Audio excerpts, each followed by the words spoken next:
வணக்கம் நண்பர்களே. 11th standard எடுத்துக்காட்டு 1.4 பார்ப்போம். எக்ஸ் வந்து 1லேருந்து 10 கொடுத்துருக்காங்க.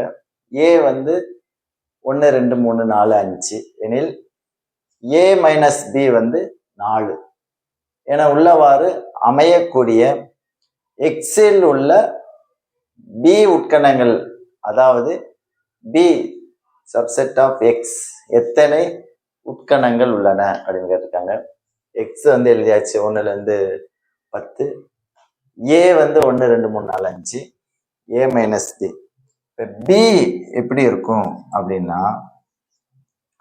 பியில் வந்து ஏ மைனஸ் பி அப்படின்னா ஏல இருந்து 4 என்ன செஞ்சிடணும், 4 மட்டும் எடுத்துடணும், மீதி எல்லாம் இருக்கும். இப்போ 1 2 3 5 4 வராது.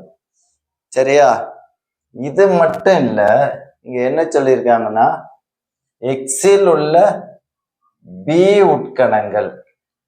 அப்ப வந்து என்ன இருக்கும், இதுக்கு மீதி உள்ளதெல்லாம் எக்ஸ்ல உள்ளதெல்லாம் இருக்கும்.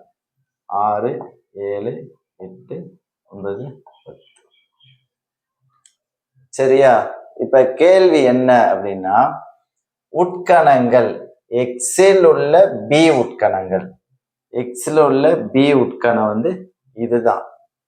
இதை வந்து நம்ம சேர்க்கக்கூடாது, அது கொஞ்சம் குழப்பம். இந்த வார்த்தையை நல்லா கவனிங்க. எக்ஸில் உள்ள பி உட்கணங்கள், பி உட்கணம், பி இதுல எக்ஸ்ல உள்ள இது சின்னு வச்சுக்கிடுவோம். 6 7 8 9 10.